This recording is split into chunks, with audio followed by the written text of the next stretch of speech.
Turn that damn truth on! Powered by Arkansas, for Arkansas. This is Inside Arkansas Live. And welcome into Inside Arkansas Live here on this beautiful day here in the great state of Arkansas. I'm your host, John Neighbors, alongside Curtis Wilkerson and Andrew Ellis, and appreciate each and every one of you for making us a part of your afternoon this afternoon, as it is Thursday. So we're getting closer to the weekend, getting closer to Razorback football, but we're going to have plenty to talk about there today. And, of course, we're going to have plenty to talk about what's going on tonight and Friday, also college football. A lot of news going on there. Don't forget, of course, basketball. There's probably some baseball going around. It's always recruiting, too. So Dudley Dawson is going to join us, talk a little bit on the updates on that. Vibe checking of the chat, who our heavy hitters are for HD Roofing and Construction. And, of course, get into all the nonsense it is today. But, fellas, it's good to have all three of us once again. How are the vibes here today on this Thursday? I mean, how could the vibes not be high? I've already gone out and pre-ordered my big red Bluetooth speaker. So I'm excited about that. Man, we got this Memphis football game coming up. I'm pumped to watch it. Razorbacks back on the field again. And it's just a 5-star factory in Fayetteville with all these basketball visitors going through. So it couldn't be any better than it is right now. Yeah, Thursdays are great. The week is flying by, low key, in my humble opinion. Excited for the weekend, but I'm also excited for today. There's no shortage of stuff for us to talk about, which is always the case on this show. But these days, it's really the case. Yeah, until you brought that up, Curtis, I forgot about the speaker already. That is something. Hopefully, everybody who's listening to Inside Arkansas Live right now is listening to it on your new speaker that you have for the Razorbacks. Oh gosh, I'm sure we'll get into that more as time goes on, but. It's a crazy time right now. And I know that, again, we'll talk a little Arkansas and Memphis this upcoming weekend and the game and everything. But I did want to kind of get into a little bit of some of the, if you want to call it big news, it's recruiting news, no doubt. And that's why we're going to have Dudley joining us here in about 10 or so minutes to kind of give us a more of a breakdown from his perspective. But people have been bringing up Jayvon Gilmore, the 2026 quarterback.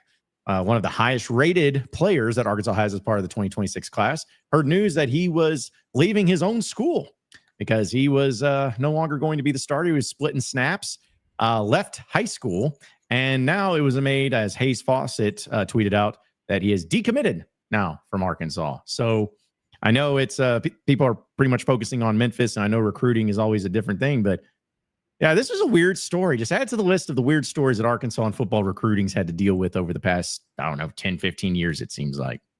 Yeah, it's weird indeed. I don't know. Like, a lot of people aren't too broken up about it, given his situation there where he was splitting reps with another guy and, maybe he lost his job and did he drop out of school or did he just quit the team? Dudley might have some more information on that, but it was a weird deal. So when you see that stuff and then a kid decommits, chances are he was probably processed or, it was like a mutual parting of ways or whatever. So I'm not too cracked up about all that, but I do look at it and I think, man, this is a kid who was committed for over a year. He is the quarterback you identified for this class, and it's kind of blown up in your face here. And so now you're going to be scrambling a little bit to try and find the replacement. And I know there's a popular name that I'm sure we'll talk plenty about here throughout the course of the day, but just a situation like that. The only thing that alarms me about it, I think, is that this played out the way that it did with him. And he was like the third highest ranked prospect in your class. Like, what does that say about the direction this class is headed? And I know Andrew has plenty to say about this because he's just getting fried over on X for just pointing out that this is not a banner year for the Razorbacks when it comes to their high school recruiting. Well, it's weird. So I think the big misconception, which is happening in my Twitter mentions, my DMs, wherever, is people think that, we're reacting and saying, hey, this kid decommitting is bad, when really, like you said, John, he lost his job in high school. He had left school. There were clearly some things popping up. It's not a surprise at all that him and Arkansas have cut ties. And to your point, Curtis, I would be stunned if it was not an Arkansas decision, that Arkansas's coaching staff did not make that decision to cut ties. I have no doubt about that. And nobody is questioning whether or not they made the right call or, even really to have that conversation. I don't think that's the interesting conversation. The conversation I was really wanting to have is, if this is your, one of your top highest rated commits, and we all agree it was a good decision for him to not stay in the class, like they probably needed to cut ties. What does that say about the rest of the class, which, by the way, is ranked near the bottom of the SEC? Mississippi State's the only team with a lower average player ranking. It's ranked like 34th, 35th nationally. And almost all of the class was rated below this kid, who we all agree wasn't necessarily a guy they needed to bring in. So it makes me have bigger questions about the class overall. And I kind of wanted to have those conversations, but we can't get past this because people think that we are saying it's bad that he decommitted. And that's really not the point here at all. And I don't think that's even the interesting conversation. No, because I know we've talked about it all the time. Like it's gotten to the point to where, and I'm sure some people have said this to you, Andrew. It's like the transfer portal. That's all that matters. That's all that anybody cares about, and that's the way it is. Because even if kids do end up committing, it's like, oh well, they'll just leave the next year. So what does it matter? All of that, there's no doubt. But it's a matter of, okay, you still have to high school recruit. You still put in the efforts. You still put in the time. You still put in the visits, you still get them on campus. Like you put in all of this. And so if you're still putting in and putting forth the effort, if you do have a player that's committed to you, especially at a position like quarterback, because, quarterback obviously is very crucial. And then, you have all this effort and then you have what happened. It's kind of a weird thing. And I'm with you. I think it was probably a mutual departing type of deal, if you want to put it that way. But it's just, it looks weird. It just looks weird with everything going on of, you recruiting is weird within itself, but having a quarterback that is a higher ranked player than maybe what most people would see, or maybe people understand. And then for it to kind of go the way that it did, and then it's not a good look for anybody. And it's not a good look in this case of Arkansas, which I'm sure is why they're like, hey, we're just going to go a different direction. And who knows? Kane Archer, is he still available? Can he still come in? Is he still able? I think that's the talk right now. I don't really know what they're going to do. And again, when we have Dudley on, maybe he'll know more about it. I don't know if they have somebody else in place. I don't know if that means they're going to go and get hot and heavy after Kane Archer. I have no clue, but definitely somebody that you put so much effort into and recruiting for him to be like, hey, I'm not going to this high school anymore. And hey, all this is going on and you decommit. It's a fairly big deal because there was an investment of time and effort and energy into this kid. And now it's like, well, now you got to start from scratch and find a new quarterback. Yeah, for sure. I would agree with that. I saw initially that it was like, oh, he's been committed to the Razorbacks since August. And I was like, oh, so this is a guy who just, maybe he made a decision, thought about it and was like, maybe I'm not ready. Maybe I need to reopen it or whatever. But then I saw 2024 and I was like, oh, damn, yeah, he's been committed for a hot minute. So they haven't really been pursuing a bunch of quarterbacks, outside of that. We'll see what it looks like with Archer. I know that's going to be the popular name there. Like you said, Dudley might have more on that. But yeah, I do think if you look at this as an isolated event in recruiting here, then yeah, I mean, people probably aren't going to be too that cracked up about it because of all the circumstances that are at play here with the kid leaving his school and all that. But if you do the cumulative effect, then I could see how it gets some people alarmed because you just lost the 4-star offensive lineman. The kid who, when he committed to you, by the way, he had the whole spiel about, well, a big thing for me was I fell in love with Fayetteville. So basically he was saying whether Sam Pittman and the staff is here or not, like I love the town. It's a place I could see myself being at for 4 years regardless. Well, then you lose him. And we know that Texas Tech came in and overpaid or paid more or whatever to get him. And then you lose this quarterback who, we understand why, but one of your highest rated guys. And now you're trying to fend off LSU for JJ Bush, who's your highest rated, remaining guy out there. So it's just like, there was a lot of, 3 stars in this class anyway. It doesn't mean they can't turn out to be great players, but your top recruits that you did have in this one by one, piece by piece here, they're kind of falling off as you get closer to signing day. And that's, that's a little bit alarming. Portal or not, that's not what you want to see in these situations here.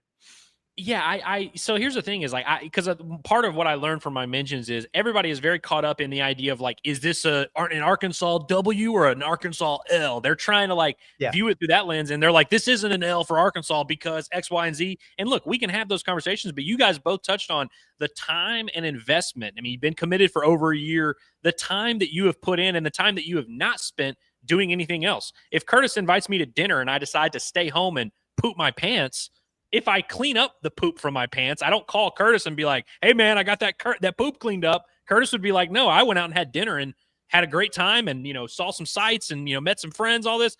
I would not brag about the fact that I cleaned up the poop from my pants.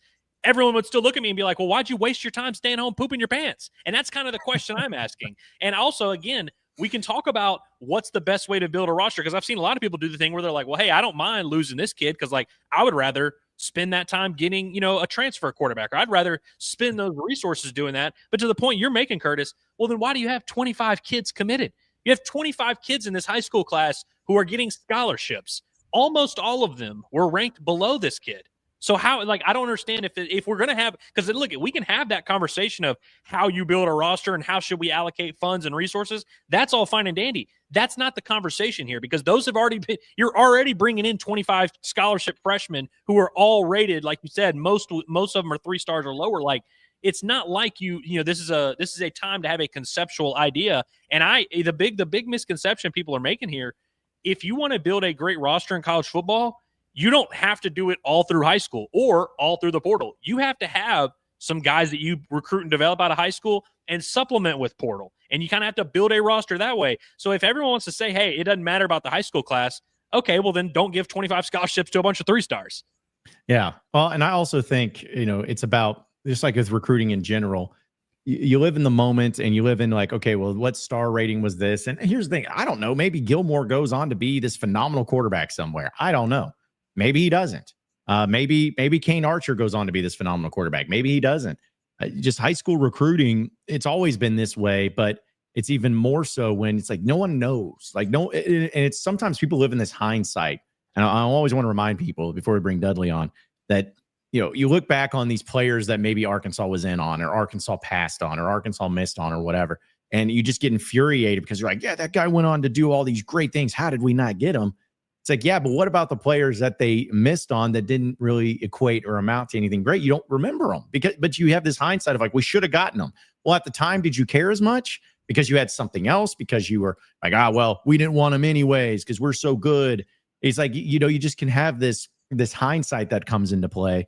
And who knows, maybe this player ends up being that way. And maybe, but ends up better for him and better for Arkansas in the long run. Like, who knows, really?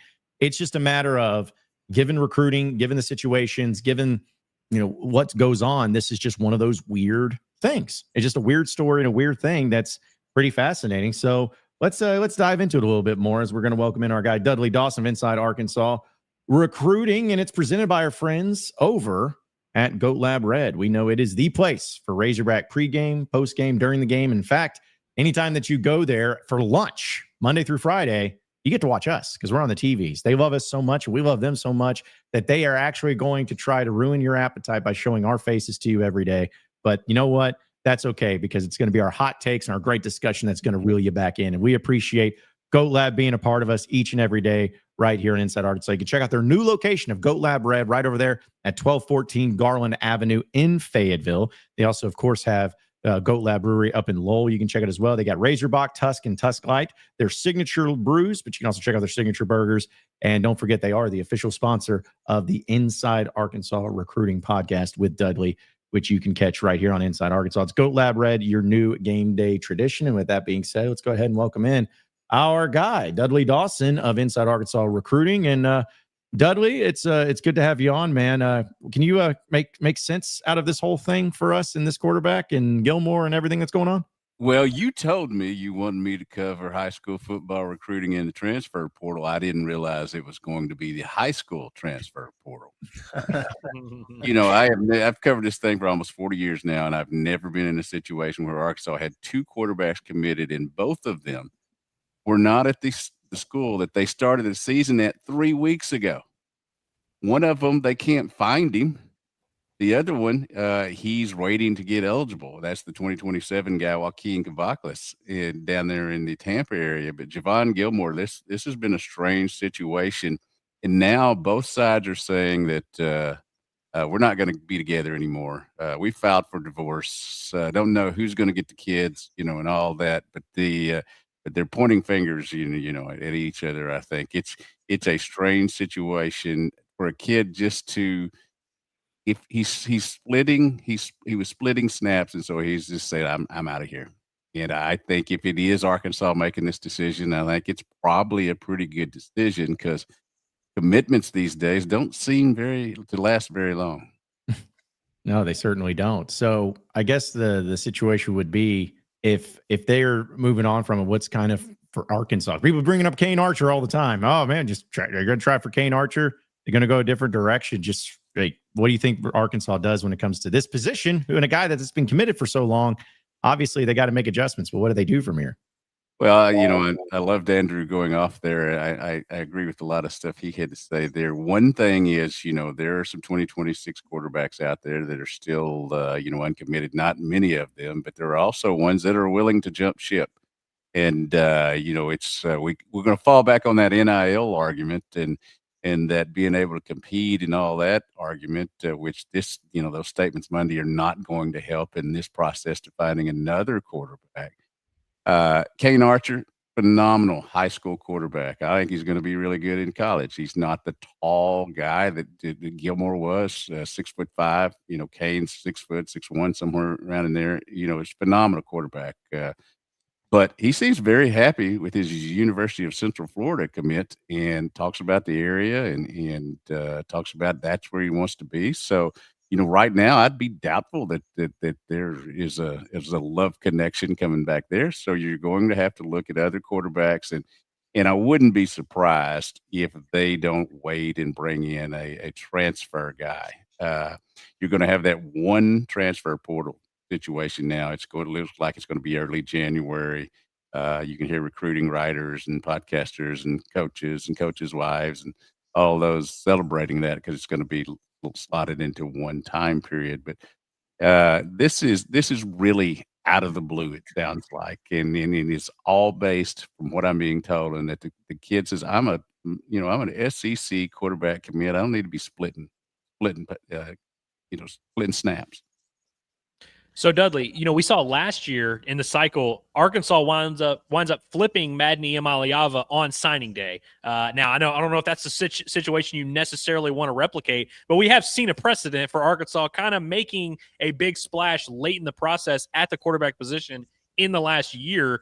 When you combine that with maybe the season that Taylor Green is having, which certainly is going to help your case in any of these conversations. There's a lot of questions about the coaching staff and what does this year's team end up looking like, what the situation moving forward for Arkansas football is going to be. But I guess it seems like you do feel that way.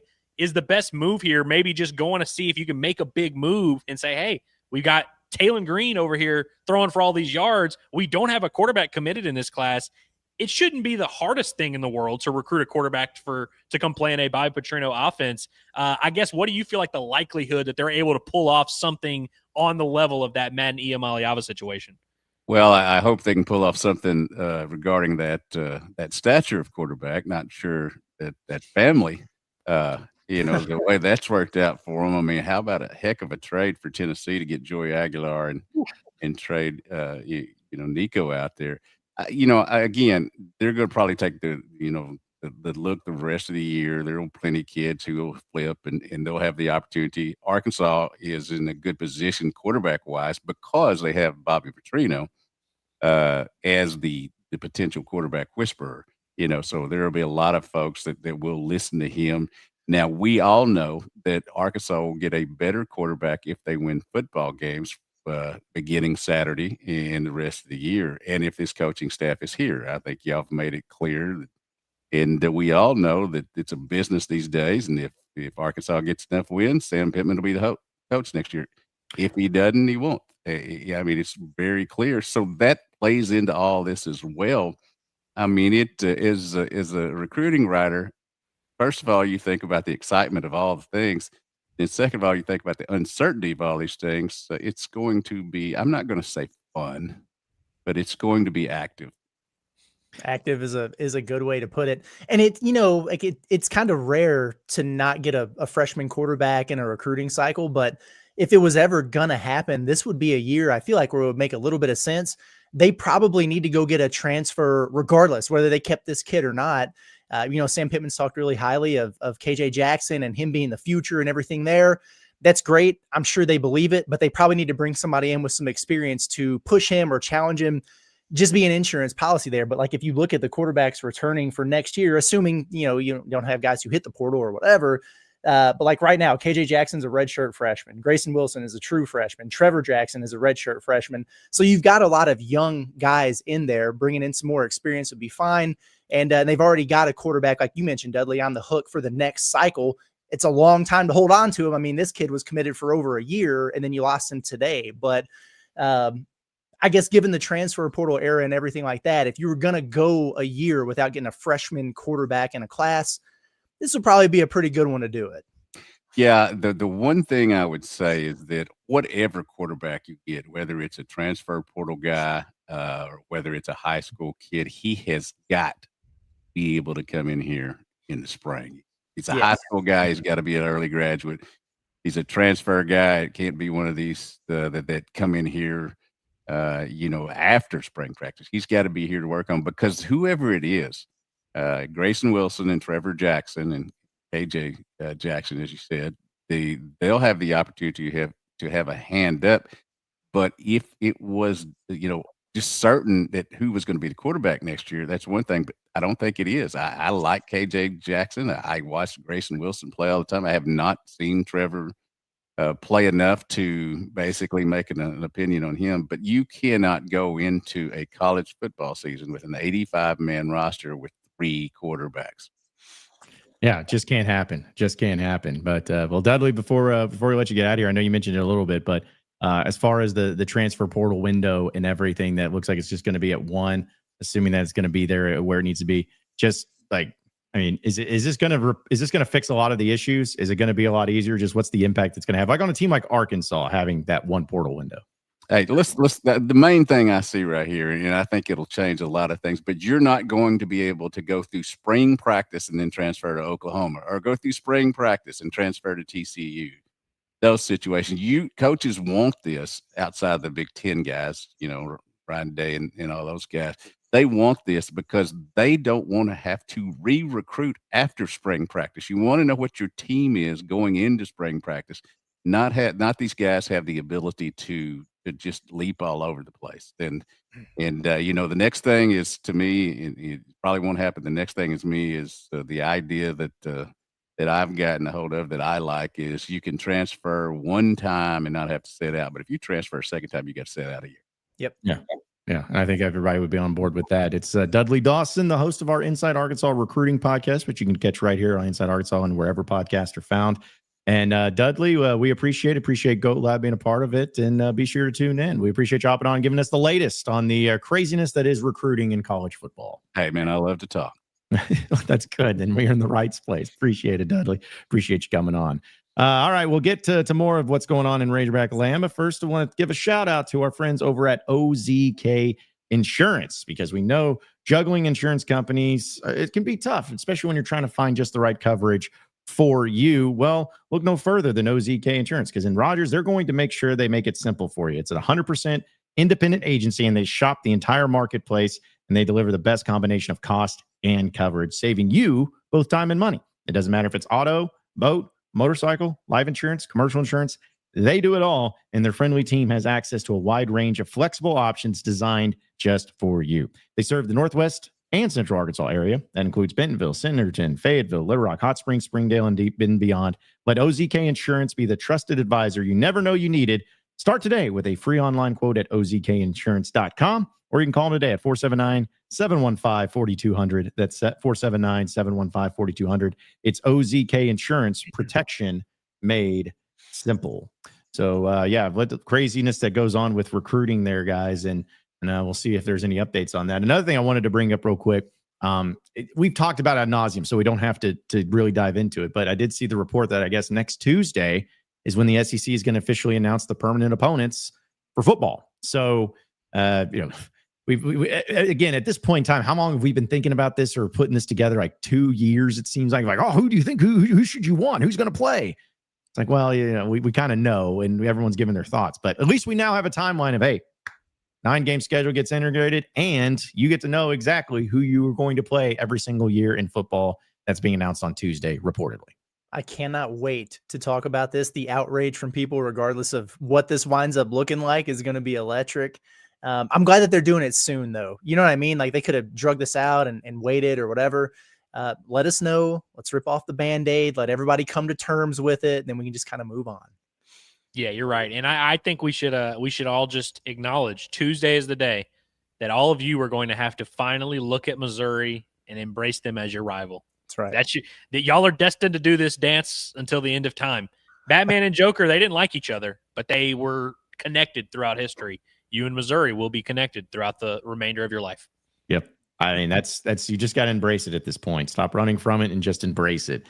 I will say, because when do they normally give out the football schedule for the next season, SEC wise, during this season, right? Isn't that usually how it works? At I don't know which week that is, but I can only assume that's why they're doing the permanent opponents now, and then that way later they can lay out who the 9-game schedule is going to be. I'm just hopeful. I know it's not going to happen. I'm hopeful that Arkansas gets a 5-game SEC home schedule next year, that they're one of the 5s, because they don't have to go on the road, to was it Utah, right? Yeah, Utah on the road. Mm-hmm. So surely they'll throw them a bone, because that would suck pretty heavily if you had to have 5 SEC road games plus, and that's like half your games on the road, and nobody really wants that at this point. So I'm hoping that's the case.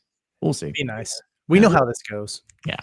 Oh yeah, we know how it goes. How crazy would it be if we're sitting here like, Texas makes sense, and we think maybe Missouri and Ole Miss, and watch it be just like the most random hodgepodge. Like you get Florida, Vanderbilt, and Oklahoma. It's like, okay. It's kind of like the baseball schedule this past year that got released, or for this upcoming season. It's like, I still cannot believe that happened. So that's I don't know if it's the same people doing this or whatever, but it's got to be some of the same voices in there. Baseball really got taken care of. Basketball, I mean, it's a great schedule, and given a league that just had 14 teams in the NCAA tournament, it's about as favorable of a path as you can get. So maybe the luck is in the favor of the Hog all of a sudden. No, that is the version of like when you ask your mom every single night to take you to get ice cream on the way home. She takes you that one time, and then she'll cite it for the rest of time. Like, we just went and got ice cream last week. That's what the SEC is about to do. Of like, we took care of you over here. They're about to lay the hammer down on Arkansas. Yeah. I guess it's more of like I'm hopeful, because I honestly would like to see it to where it is random teams. I guess I know people would want to play Texas or play whoever, but if it was a random group of teams, especially teams that you felt like you could beat, I would be appreciative of that. But it's like, yeah, you'll get maybe the benefit in baseball, maybe the benefit in basketball. You ain't getting the benefit in football. There ain't no way. No, you make other people benefit. You are the team that other people can benefit from. So yeah, it's going to be brutal. But either way, Tuesday, I don't know if it has a time. So I'm wondering if it'll be at night. Will it be right at noon when we start? That'd be cool. As soon as we start at noon is when it gets released. But this feels like, as opposed to being just like a press release, that they'll put it on television. Don't they usually do that for the schedule anyway? They do it for the schedule for sure. I bet on SEC Network they will at least have, at the very least, a reaction to the announcement. Right after Paul. Yes. Go ahead and do that. Call Paul. Yeah. And then, because, I was trying to think of what is not a selection anymore on TV. Like for some sports, it's like, it's so funny thinking like this past year when we were watching the baseball postseason, the Selection Monday or whatever they try to call it. But I just remember like, this was not even a thing 5, 6, 7 years ago. Like, of just like a TV special of watching the breakdowns. There was always Selection Sunday in basketball, but everything else was just, you just kind of got told, hey, this is when it is. You're like, all right, cool. But yeah, they're going to make it into a special. They're going to get eyeballs on it, and they're going to take their commercials. They're going to take their breaks. And I bet you anything, if they do it, it's going to be one team by a time. They're not going to be like, oh, this one team plays these teams. It's going to be like a mix and match. It's like, all right, here's Alabama, they're one team, and then this is Auburn, here's their one team, and then it's that, because if you hear about your one team, you're out. Like, you don't care anymore. So they're going to draw it out as much as possible. But yeah, it'll be happening. It'll be happening next Tuesday. Pretty excited about that. I'm just glad I know you are, Curtis, because you talked about Pot at the Palace. Hey, you actually got a basketball schedule. How about that? What a concept. Knowing who you're playing this year. How about it? Love it.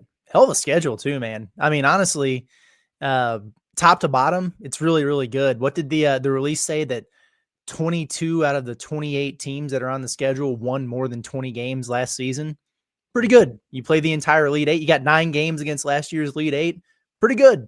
I think just in terms of quality of schedule, whether it's like the teams that you're actually playing, the spotlight types of games, the entertainment value, it's a hell of a schedule, man. So kudos to John Calipari for getting that done. I can't remember an Arkansas basketball schedule that's comparable to this one in recent history here, because they've done the thing where like you go to Maui or whatever and you play 3 good games like Monday, Tuesday, Wednesday, like 3 days in a row, and then your schedule's kind of done. Like they did that a couple years, and then the only other cool game you had was like the weird thing against Oklahoma and Tulsa. You know what I mean? I like this better with Cal because it's almost like every week or every 2 weeks you have a banger that you can look forward to. So it makes some of those bye games a little bit more palatable because you're like, all right, they play 1 or 2 of these, then you get Duke. You play one of these, then you get Louisville. I love it, man. I think it's an awesome schedule. I'm glad I'm not the only one that looked at this through a very selfish lens of like, how is this going to affect my life? Because I'm with you, Curtis. Like, not that I don't love going to the Bahamas, going to Atlantis, or going to Maui or whatever, but you're right. It's like you just kind of schedule those 3 games, and then in years past, usually it's like, all right, well, that's our big non-conference. The rest of the non-conference, you might be literally, I mean, in some of the must years, they would play like the Oklahoma game in December or whatever. They'd have their out of conference or out of the state game, where they'd play 3 games in 3 days. Outside of that, the rest of the non-conference, there really wouldn't be anything. So to your point, like, the opener is going to be a big deal. Right after that, you've got some big stuff. Like there's always something big on the horizon. And then even in the conference schedule, just kind of looking at it all lay out, you don't go too long without there being really high stakes, a lot of really interesting storylines. It should be one of the most fun basketball seasons we've ever experienced as human beings. I can't wait to yell about the net ranking. That's what I'm excited about. Because it's just whatever it is. I'm like, oh, this is going to be the toughest schedule. But then you're going to have like 2 or 3 teams that actually suck, that look good on paper. And then why is Arkansas not higher in the net ranking? Like, why are they only 21st? And then, it's going to start, bracketology is going to come out and they got Arkansas as a 4 seed. And you're like, what? This is bull crap. Like, what the crap? And just, that's all it's going to be is just net ranking. And this sucks. And this is stupid. We need to get rid of it and need to change it. That's all it's going to be. God, I can't wait. We've already gotten some seeds planted for the Arkansas schedule actually isn't hard. I know they play 9 NCAA tournament teams in non-conference or whatever, but it's actually not that. They need to do more. We're already going to get some of that where, like you said, maybe Duke's not as good as we thought. Maybe Michigan State sucks, and people start looking at the schedule and they're like, you know what? This actually is a cakewalk. Oh gosh, yeah. I honestly can't wait for that. And I could be completely wrong about this. And maybe you tweeted it, Curtis, but did I see that it was like 8 of the 8 Elite 8 or the 8 of the Elite 8 teams you play this year from last year's tournament? Every single one of them. And then you get, who is it? Auburn twice. So it's actually 9 games against last year's Elite 8. It's crazy. Man, everybody else. What else are y'all doing in your schedule? And you're ducking from people. Arkansas over here taking on the Elite 8, the College World Series of basketball from a year ago is what they're doing. So yeah, you got to be on the lookout for that. But yeah, if you want to hear all the breakdowns of it, Curtis on the Pod at the Palace gives a breakdown of the schedule, and we'll be looking forward to it. I guess was it the first exhibition game is Cincinnati at home, right? The 24th. Yeah, you got the inner squad in Hot Springs on October 12th. That's less than a month away, people. And then Cincinnati Bud Walton Arena on the 24th. That's just a little over a month away. So it's here. I mean, today is media day for basketball. They're taking all the pictures and everything now, and they start official practices next week. I mean, it's here. Right now, as we speak, Curtis, Malik Ewan is filming a video that goes, Bud Walton, we need you on your feet. I've got something for Malik Ewan queued up for heavy hitters. So perfect. Okay. Perfect. Can't wait for that. But also too, I wanted to throw in there, they should, if they're smart, honor at the exhibition game against Cincinnati, Audice Toney. They need to for winning the MVP of the Kansas City Invitational or whatever it was against Cincinnati in his play. They need to bring him back. And Davenport, him and Davenport both. Yeah, just bring them both back. And if you could ever find a more random combo of reasons, it's like, oh, Hog fans, welcome to the court. Audice Toney and Jeremiah Davenport. I was like, yeah, right. All those Hogs. All the Hogs with them, even though they were completely indifferent. Yeah, that'd just be wild. But you know what? I'd embrace it. Do you think John Calipari would know either of those guys and who they were if they just walked up to him? Toney, maybe. That's not equal to him. I'm just saying, Cal's a lot, but you probably have to know their names. Like, okay, so who are these guys again? Oh, they played for Arkansas, coach. They were a couple years ago. Oh, yeah, you were tough to defend. We had a game plan for you. He would recognize Toney from that time that he went viral. at Pitt. Oh, Yeah. yeah. Yeah. Yeah. Ooh.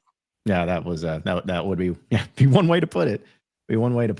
We'll get to your chats here in a second, folks. And also we got, of course, getting into our heavy hitters, but want to remind everybody that here on Inside Arkansas, presented by our friends over at Hickey & Hole Law, things are about to get better for you, because if you are dealing with some legal trouble, whether it's divorce, custody cases, estate planning, personal injury, civil litigation, criminal, no matter what it is, you need help.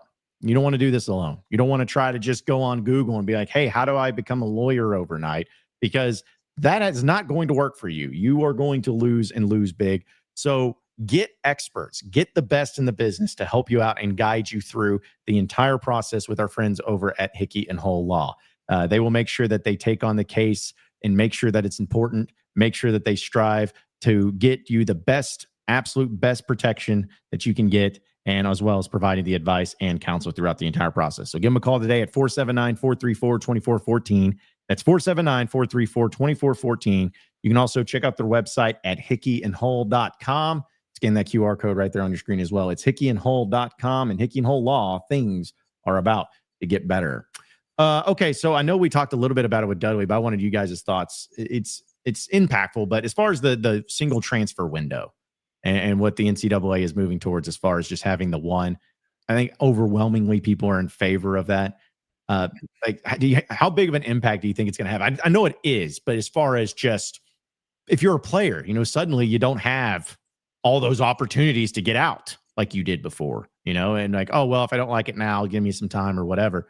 Just, do you think it's going to have a massive impact on college athletes and coaches as far as how they approach, hey, get rid of this guy or process him a little earlier? It's just, I feel like they could really open it up to where you'll adjust, but definitely is going to have an impact nonetheless. It's hard to say, I think, exactly what that's going to look like. I do think it's a good thing, though.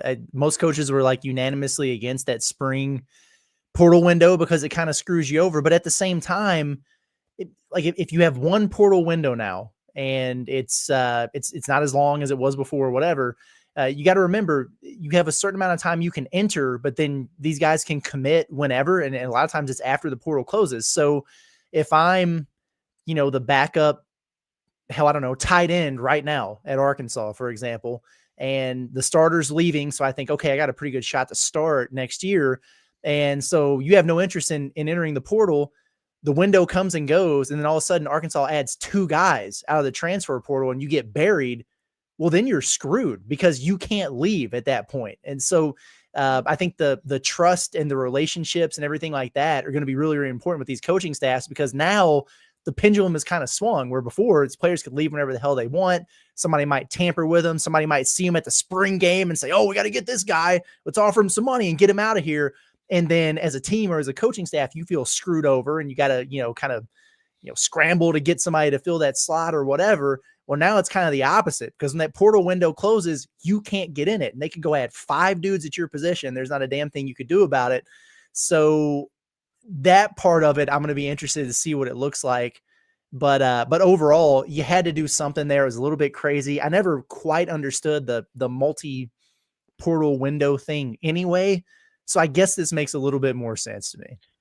Yeah, and to your point, Curtis, I'm kind of wondering now how many people that enter the portal are just going to not enroll anywhere in the spring, are just going to be in the portal for 3-4 months. You know what I mean? Like, because I think some of these kids won't be as in a hurry. Because think about it. There's kids on Arkansas. Jaylen Brown, he entered the portal in December, went to a school, went to Pitt, left after the spring. He would not be a guy on Arkansas's roster. Like, would he have even bothered going to Pitt? Would he be stuck at Pitt? Like, these are it's going to be interesting to see. I wonder how many of these kids are just going to kind of sit out the spring or just kind of stay in the portal, and maybe they should. But anything that forces kids to have to really think long term, I think is good, frankly. Now, I don't think they should be stuck, forever. But I think kids, when they're making these decisions, should really have to think about this. Where in years past, and even like in a case like Jaylen Brown, it didn't really matter where he chose to play spring ball because he didn't have to stay there. Same for a lot of these guys. I think it's going to force these kids to really think about it. And like you said, think about those relationships. But I also think people are dismissing how much this is going to affect the Arkansas Razorbacks. Like a third of Arkansas starters on defense, Phillip Lee, Larry Worth, Steven Dix. These are guys that arrived at Arkansas. Now, I know Stephen Dix was last year, Larry Worth was last year, that were summer pickup guys, like huge pieces that Arkansas got at the last second. And so this Arkansas coaching staff has had some trial and error in the spring where they've maybe looked at their position group and said, we need a little bit more. Let's go out here and get someone. They did it with Jalen Brown at receiver. They did it at linebacker last year. They did it on the D-line this summer. They will no longer have that. And so I think it puts more pressure on these coaching staffs also. When you're doing that portal cycle in January, you cannot miss. Because if you do miss, you're not going to have another chance to upgrade your roster. Yeah, no, and I think agree with everything you guys said. But I also think that, if it's a matter of, I feel like there's going to be, not every kid, but there's going to be a kid that is going to try to be like, hey, if I have to do this or I can't transfer, then I'll get a lawyer or I'll just sit out or there's going to be somebody that's going to try it. Because at this point in time, let's be honest, guys, there's so many things that the NCAA, but also some other entities where if you get a lawyer involved, suddenly they buckle. Suddenly it's like, oh, well, it's actually not elite, or you can do whatever you want. So I guarantee you there's going to be some player that's, even though it's the rule, they're going to be like, well, I'm going to get a lawyer and we're going to talk about this and we're going to try to power through it. And I don't know, will they buckle and say, still do whatever you want, or will they actually hold strong? I guess time will tell, but I know that it's going to have some players, some instances where people are going to fight it, just like they always have with transfers. And, but I think that, like you said, Andrew, like everybody's got to make their decisions, not in a vacuum, not just after one little thing. I think it's good to be like, hey, if you're going to make your decision, this is the time you got to do it. But if you don't make it by then you got to stick with it. Like, it's not like you get 30 seconds to decide right now.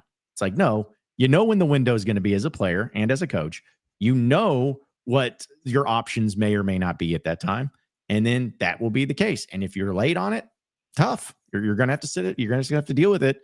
And so I think it'll be good. I think it'll be good for everybody. Will it be upheld? Will it stay the same? Will it be that way? Don't know. But I do know Sam Pittman's very happy because, man, that's been one thing he's been clamoring for, has been the transfer portal window only having one. Yeah. Also, sorry, I was just going to bring this up, and I failed to mention this when we were talking about we're going back to the SEC opponents and everything.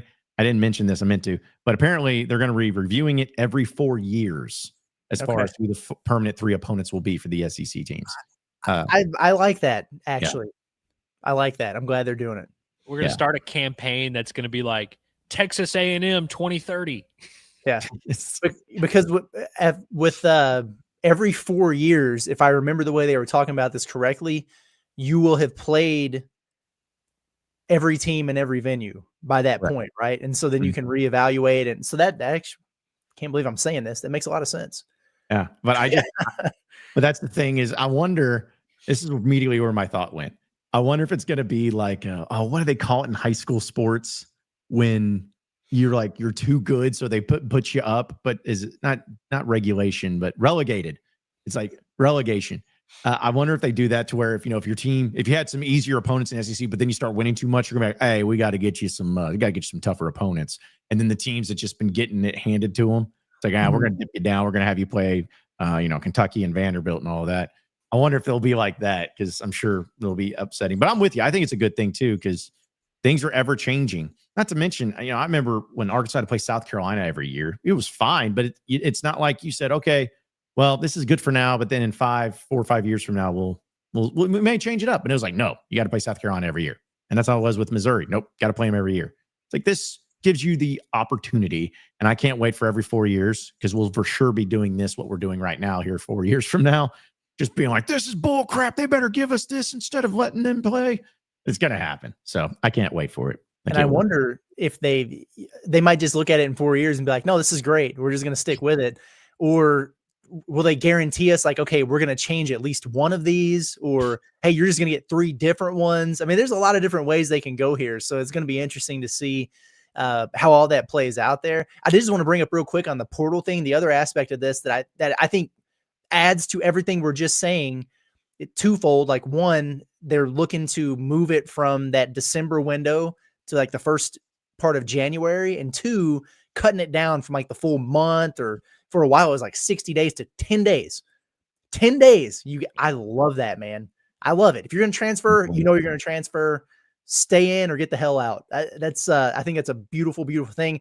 I hope that basketball follows suit where they move it so they're not doing it right after Selection Sunday or in the middle of the tournament. It's like you've got the national championship game on a Monday. That next morning on Tuesday, portal opens up, 10 days. Let's get this over with. Well, and because you also have all of December to be thinking about it. You can't enter until January, but it's like, yeah, you should have made your decision or at least know what you're going to do. It also allows these coaches, that's plenty of time to have your exit meetings. Your season ends in, late November. That's when you enter bowl prep or whatever. Have all the exit meetings you need to have. Really have those conversations with these kids of where you stand, where they stand, help them make the best informed decision possible. Then they have a month to talk about it with their families. And then the window hits in January. We can end this thing pretty quickly, and then we're set. Then your roster is set, and we're all good. But it's going to put more pressure on these coaches. And as much as Sam Pittman has been saying, "Oh, I hate this 2-window thing," well, it's helped you correct a lot of mistakes that you've made in the initial portal window, which you are no longer allowed to make. So we'll see how this plays out. Yeah, it's got pros and cons to both. But I just think back to if you went to 10 years ago and told a coach in major college football, okay, by the way, soon there's going to be a 90-day window where players can just decide if they want to leave your program, and you'll have no idea, and they can also be tampered with and all of that, and you're just going to have to deal with it. I just couldn't imagine their reaction to that. Be like, 90 days? Or even 60 days? I just have to sit here and wonder? Maybe make them happy? It's crazy. Again, crazy how much it's changed in so little of a time. But again, at least they're trying to do some stuff to make it better, and we'll see how that plays out. But either way, let's go ahead and get to some of your chats. Presented by our friends over at Basis Health, where they're changing the way healthcare is delivered by providing mobile medical visits to the comfort of your very own home. A doctor will come to your home for urgent care, primary care, IV hydration, and so much more. It's Basis Health. They're here for you when and where you need them the most. You can learn more at basishealth.org today. Also scan that QR code on your screen and check it out with our friends over at Basis Health. Shout out to our guy, Dre, for making it possible here with us at Inside Arkansas. Okay, a few of your chats. I'm sure you guys are doing great stuff in the chats today. Let's see. Finch just wanted to bring up, after listening to Pod at the Palace this morning, I'm going to drink that Kool-Aid and go 10-2 non-con and say we have 7 to 8 losses max. Atta baby. That's what I like to hear right there. Believe in something. Some people are, Arkansas's got these tough games on here. I know the CBS Sports guys were like, yeah, they might lose 4 out of 5 of those games. Torvik's got their analytics, their projections, or whatever. It has Arkansas going 2-3 in those 5 really tough non-cons. I got them going 3-2. Come through. You get through non-conference with 2 losses, you're a top 10 team going into SEC play, as you should be. That should be the expectation. Embrace it. Curtis, if you see Torvik walking around, tell him I'm coming for his lunch money and I'm stuffing him in a locker next week. I'm going to help you. Yeah. Here's my whole thing with the basketball schedule is obviously you want to win every game. Here's my priorities of what I want to see this year. 1, postseason, of course. Go far. Go to Final Four. Do all that. 2, January. Just give me a good January. It's if you give me a Final Four in a great January, it'll be the greatest year ever. Just give me those 2 things. I'll take a 500 January. Yeah, that's what I'm saying. Just seriously, better than 1-6 or 2-5 or whatever. Just make it to where the month of January, especially if it follows up a disappointing football season, just get you excited and pumped and ready and everything. Just give us a little bit of a January. That's all I ask. What this does is it gives you opportunities. If you're not going to beat Duke and you're not going to beat Houston, well, then you better beat Michigan State and you better beat Texas Tech and you better beat Kentucky or whatever. It gives you opportunities. You don't have to win all these games. You don't have to have XYZ record. But if you lose this big opportunity, well, you have another one right around the corner. You better take advantage of that. And so we have never-ending ways to be like, hey, keep winning games for us and keep making us proud. Yep, that's right. Also, guys, we have it's Tails all the time. We got a Memphis fan. It's in our chat. He's being nice, though. He said, from Alex, says, best of luck, Hog fans. This Saturday should be a good game. And, yeah, we'll appreciate it. Have they sold it out yet? What's that? Have they sold it out yet? I knew they were down to 3,000 tickets or something. Ooh, I do not know, actually. I saw they were getting pretty close there. So I wonder what the percentages is going to actually legitimately look like when it comes to Hog fans versus Tiger fans. Because we talked about yesterday, this has to be the biggest game for Memphis. Having an SEC team at home of all their teams that they're playing, it's got to be a big deal. So I'm sure there'll be as many fans that would normally go to something like that. But then According, well, at least on StubHub, it says they have 500 tickets remaining Okay. on StubHub, but that's a third-party deal. You can get in, because I saw somebody in the chat saying like how expensive it was and everything. It looks like the cheapest tickets you can get on StubHub is $71. So there's that. Anyways, but we'll see. Yeah, best of luck, Alex, and see how it goes for you. David says, has a team not named Memphis ever played in the Liberty Bowl twice in one season? Asking for a friend. Could be the first. Dude.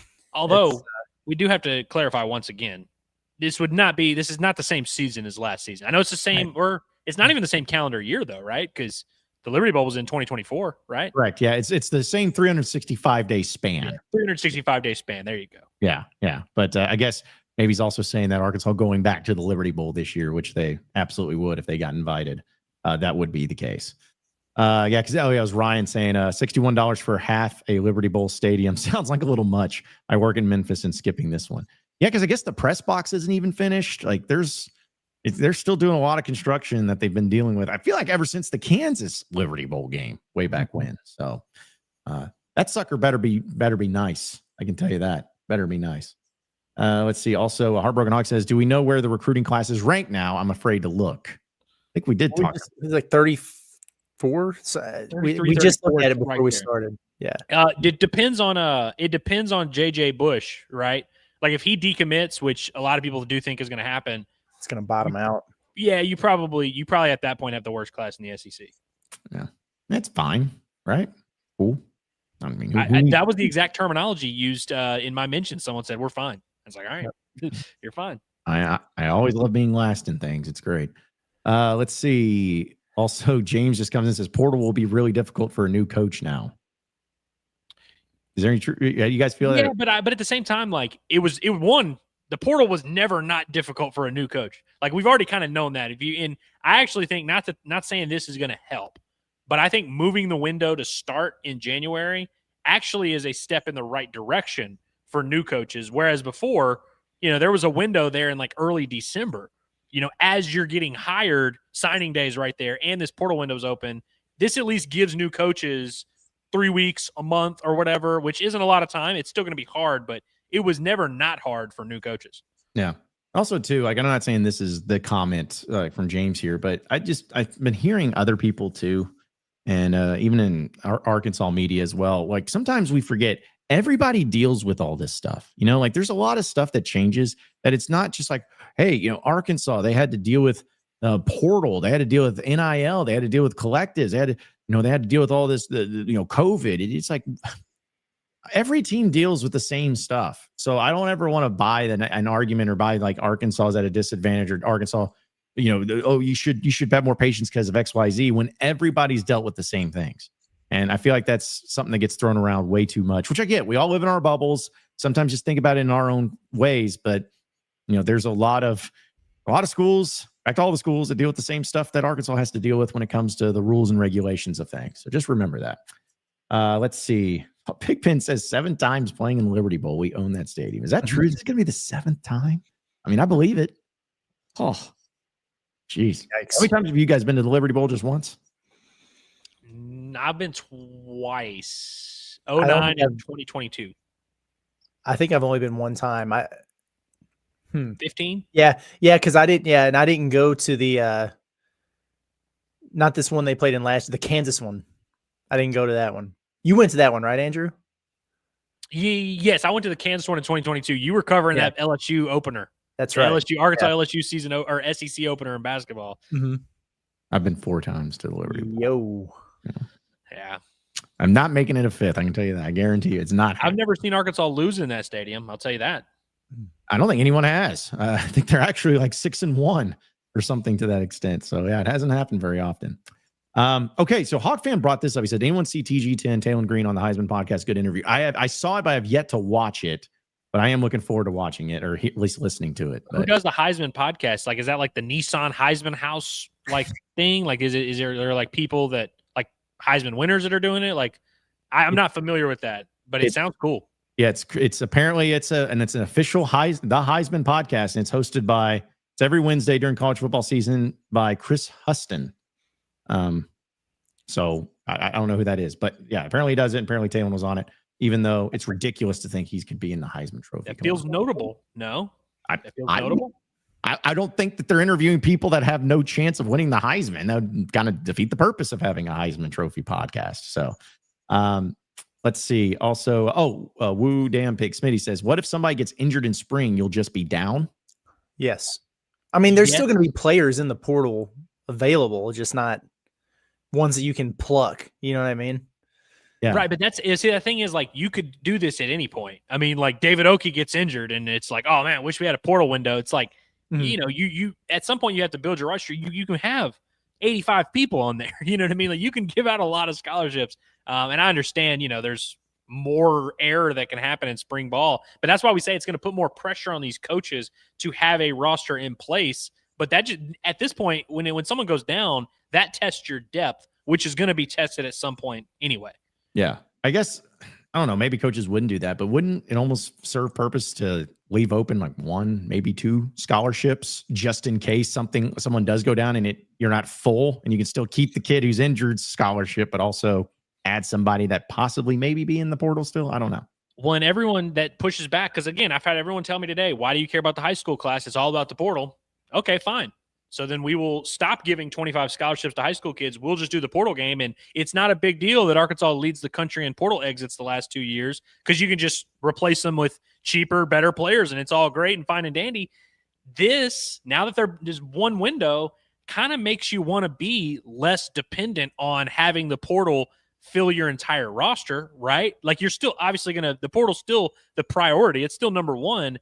But this should maybe make some coaches and some players and just staffs in general think, hey, maybe we don't want to have to replace our entire starting defense through the portal, because what if some of these guys hit or don't hit? What if these guys get injured? And so I think there's a lot of interesting ways to look at this. Hog fans do not want to look at it from any interesting lens, though. No, not at all. And I just want to bring this one up, too, because we'll get to our heavy hitters. But the Kim Palm Whisperer says, Arkansas' schedule is good, but they only scheduled 5 games versus P5s. Florida, Alabama, Tennessee, Kentucky, Auburn, all scheduled 6 or 7. Is it this meme thing that this guy's trying to do, or is he actually being honest? Well, like, Power Fives is a weird distinguishing spot here because Arkansas is playing 5 of like the top 27 teams in the country. You know what I mean? So it's like we could flip it around and say, well, hey, Arkansas is playing like actually ranked teams that were in the thing. We could say, hey, Arkansas scheduled 8 Elite 8 opponents. Everyone else only scheduled X or whatever. Like, Power Fives, one, that's not a term in college basketball, right? There's no such thing as Power 5 conferences in college basketball, right? No, and like you said, it's kind of a weird term. Like Florida, for example, I think they have 7 that would fall under this category, but it's like Florida State, who is one of the worst teams in the ACC, TCU, not an NCAA tournament team, like Providence, not a good team out of the big, you know what I'm saying? And so sure, like you have more games against teams from power conferences, but like Arkansas is kind of playing the best of the best here. And you're also, in the SEC. So is playing TCU better than playing James Madison or something? Maybe. But I mean, there's more name recognition or whatever, but that's you sound like Matt Norlander. I mean, listen, everybody can say what they want to say. We're going to play the games and all these metrics are going to come out. We'll see where Arkansas' strength of schedule ends up. I think it's going to be a lot closer to number 1 than I think everyone is giving it credit for. Not saying it will be. I mean, we never really know how the net and all this, but it's like, we're going to play the games and we'll see how good everyone is. Maybe some of these teams won't be as good, but it's like, I think you look at the schedule on paper and I think you'd be hard pressed to find like 5 in the country that are harder. Yeah. And it's also this is not an Arkansas problem either, that they had Baylor scheduled as well. And they backed out of a contracted game. So, I mean, that would have been your 6th there. And we would have been looking at this going, Jesus, what are these guys doing? Oh, I'm just going to go ahead and assume that this guy had ill intentions and that he just wanted to use the 6 or 7 stupid meme or whatever just to ask this question. So I'm just going to assume he had bad intentions with that, but that's okay because we got to get to our heavy hitters, and it's presented by our friends over at HD Roofing and Construction, because we know storms can hit. I mean, geez, the rain and everything that happened in Fayetteville yesterday, had no idea, but it got windy, it got rainy, and it was coming down hard. And you got a lot of different storms that are going to be happening, especially as we get closer to the winter time, whether it's wind or snow or ice. Those are things that you need to make sure your roof is in good shape for.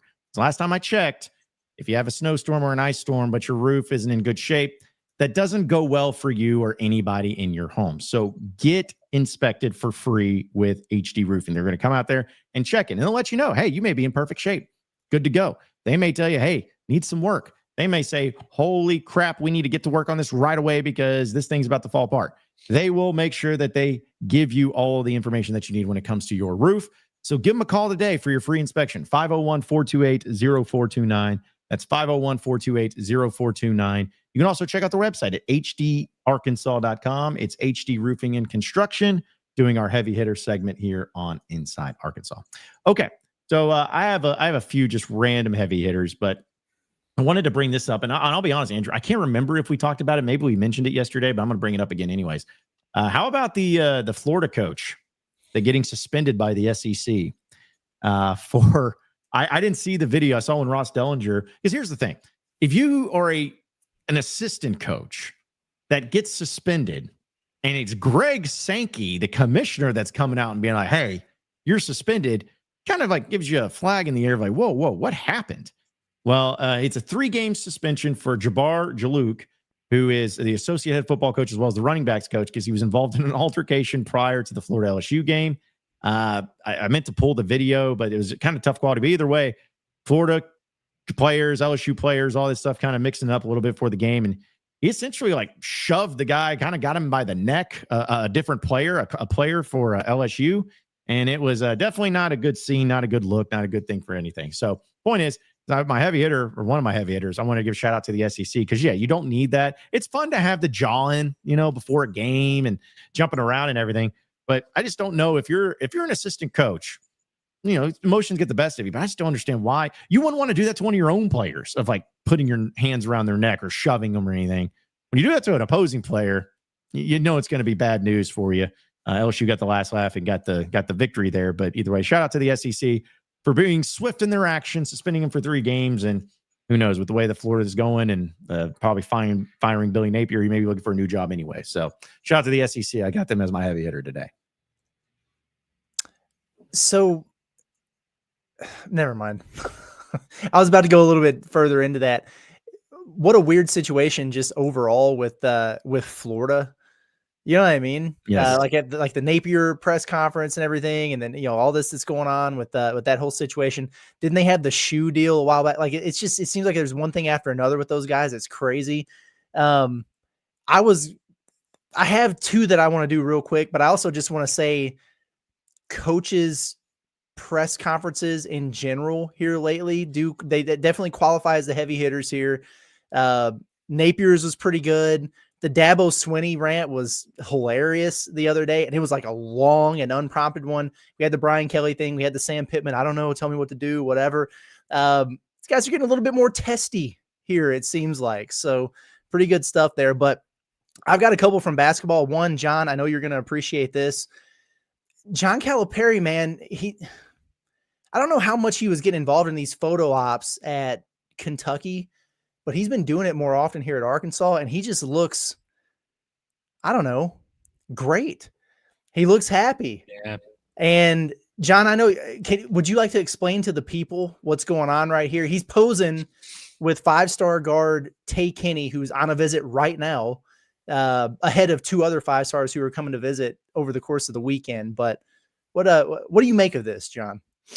Well, what Cal is doing is that he is saying that, hey, you're a 3-point shooter and you're going to be really good at hitting those threes.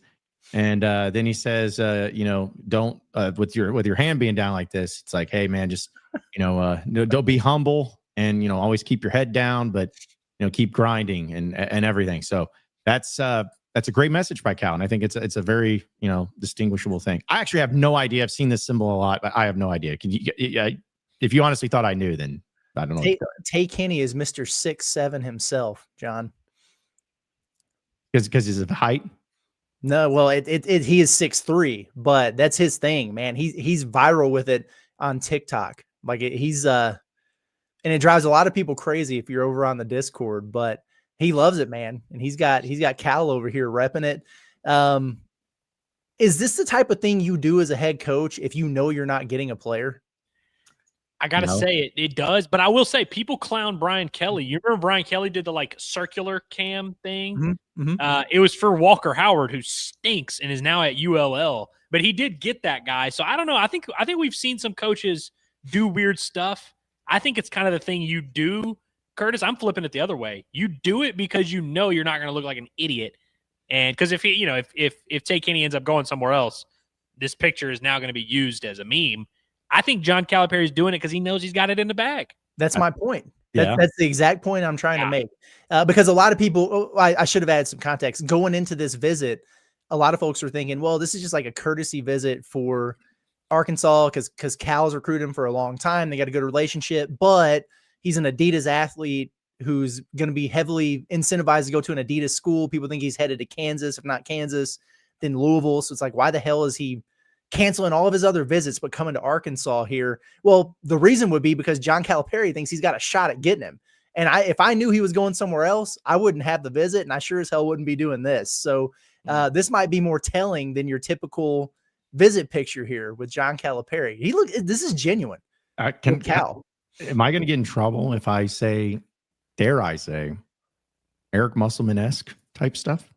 Pictures with them. Hey, did y'all see Muss's video this past weekend where he's like, must be a road game? He like comes out in full pads at the USC football stadium. Seeing him do some of the stuff over there from afar, I kind of like don't miss it as much as I thought I would. But this is a little Muss-esque. The Muss had a good thing going with the recreating famous photos, but this is just this is a little less effort. Yeah. Do you think Cal knows what he's doing? Like he knows the symbol and what it means? He knows it's a take anything. He doesn't know what he's doing. Like, I don't think he's like super woke on it. I think he knows, hey, this is a thing that he likes to do. I'm just laughing and hoping so much that like either Ronnie Brewer or somebody be like, hey coach, all right, so this is what he does, man. So you got to get your hands like this. And he's like, so I got to do this. No, you got to turn around, coach. Like do it. And so just like coaching him on how to do it before he got up. I really could y'all spell blood with your fingers back in the day? No, I could never quite do it, but I thought it was so cool when other people would do it. You can like do the thing where, it is funny. That was immediately what I thought about when I saw this. I was like, oh God, what are we doing, man? I could draw the S though, the 3 lines, and then you make it an S. I could make that. Oh yeah. I like it. I like it a lot. My other one real quick. It's they're doing like the media day shoot for the players and everything. And I think they did this with football a couple years ago where they were having some of the players try to draw the mascot, try to draw the hog. And I just want to give a shout out to Malik Ewan for his attempt at. That's supposed to be a hog. It's supposed to be a hog. Nick Pringle did an admirable job. Jaden Carletwa did a really the dude can draw a hog. Malik Ewan. I mean, this is. Listen. I am a horrible artist. Like I could not. If you told me to draw a Razorback, I would not. It would look terrible. But it would at least I would hope looks like I don't. If you just show me that picture completely out of context, be like, what do you think this is? I wouldn't know what to say. I don't know what's happening. I'm not saying I'm an artist, man, but and he's got a smile on there, like he's proud of his effort. Yeah, I definitely wouldn't have guessed hog if I had just seen it with no context at all. Yeah. I love that Jaden Carletwa knows how to draw a hog. He's had some experience. Yeah. Jaden Carletwa, I got out of my house for the first time the other day and saw him at Target. Yeah, that's all. Oh, yeah. He was just at Target. It was at a time I thought they were practicing. Who knew? He was probably going to get in his Sharpie and his colored pencil so he could draw a good hog. Yep. Hopefully he needs to be teaching lessons to his teammates there. That's for sure. Anyway, that's all I got. No, it's still great though, because it almost looked like the biblical map of like Israel with the Mediterranean Sea and stuff. I'm like, what is that? So no, that's great though. Hey, we're not making fun of your artistic efforts there, all right? We're just saying, maybe try harder next time and fix it a little bit. That's all we're saying. I am a little bit bummed out seeing the Jeff Long font on that jersey, which confirms that they are going to continue using that jersey. I love almost all of the basketball jerseys, except, the ones that have the Jeff Long weird razor stuff going on. So hopefully that's just a media day thing. I will say media day is where we get all the good TikToks, Curtis. This is where all the TikToks, Debo Davis, this is his favorite day of the year. You usually get the team, doing the weird stuff when they're wearing their jersey. So I bet we're going to get an influx of some of those. Malik Ewan is very big on the TikTok scene as well as Billy Richmond. There's a very good TikTok last night with Amir Brown, the vibes coordinator, and Malik Thomas, and who else was in it? Isaiah Sealy and Tay Kenny, your visitor. It had a nice little coordinated thing in the moonlight in Fayetteville. So gotcha. Well, do we have any you think we have Texas Ranger fans in the chat? Most likely, right? Probably, I mean, yeah. there's got to at least be some. Well, Yeah, I hope they're doing well today, and I hope the belt didn't leave too bad of a mark. Are y'all familiar with the silver boot? Have y'all ever heard of the silver boot? Not the golden, not to be confused with the golden boot. We know about the golden boot. Have y'all heard of the silver boot? I'm not. Well, every year when the Astros and Rangers play their series, whoever wins the most games in the series at the end of the year gets a silver boot. You win the state of Texas, basically. That's basically what it means. Not only did the Astros last night clinch it, and it came down to the final game of the year. So credit to the Rangers, made it tough. And, the division, by the way, the AL West is going to come down to the final game of the year. Astros are currently a half game up on the Mariners. The Rangers are now 5 games back, so I feel good about that. But the Astros sweep the Rangers 9 straight years of winning the silver boot. Wow. Owning the Lone Star State. Love that. I have not felt great about the Astros for a few weeks now. Like, it's just everyone's banged up. Yordan Alvarez is probably going to miss the rest of the season again. Just things are not great. We're hanging on by a thread, but they're going to make the playoffs. They have effectively eliminated the Rangers, which is nice. And hopefully they can hang on and win the division. Took Jacob deGrom out back last night. Love to see it, man. And I'm proud of the Astros. 9 straight years. 9 straight years. And the Rangers won a World Series in one of those years. But, it's kind of crazy for 2 franchises that have not been that far apart. For one team to win 9 straight really speaks to the dominance, I would say. Yeah, it's kind of like the Southwest Classic a little bit of Arkansas and Texas A&M. It feels like of course, I don't know. I guess they maybe are far away from each other. But yeah, that's impressive. Yeah, no matter what it is in the state of Texas. It's nice to celebrate a rivalry played annually between teams in the state of Texas. Yes, it is. It is. I have a couple just real quick ones, also for heavy hitters. So I want to give a shout out to Coach Garen Wynn of Prairie Grove Junior High, because he asked me about a month ago. He's a coach over there for the women's basketball team or girls basketball team, as well as a teacher there. And he asked me if I could speak to his class about career advice and everything, which I laughed at first because I'm like, I don't know if I'm the best example of that, especially when it comes to college careers and whatnot, but I appreciate the opportunity. And I went and spoke to him this morning. He even gave me this sweet little shirt, Prairie Grove. I appreciate them. Give them a shout out there for the junior high. They got a game at 5:30 tonight. So if you want to go, I was told to say that. But either way, it was fun. And it was just, talking about the careers and everything. And I opened up the question, my heavy hitter for all of this. And of course, I'm not going to ever mention names or anything.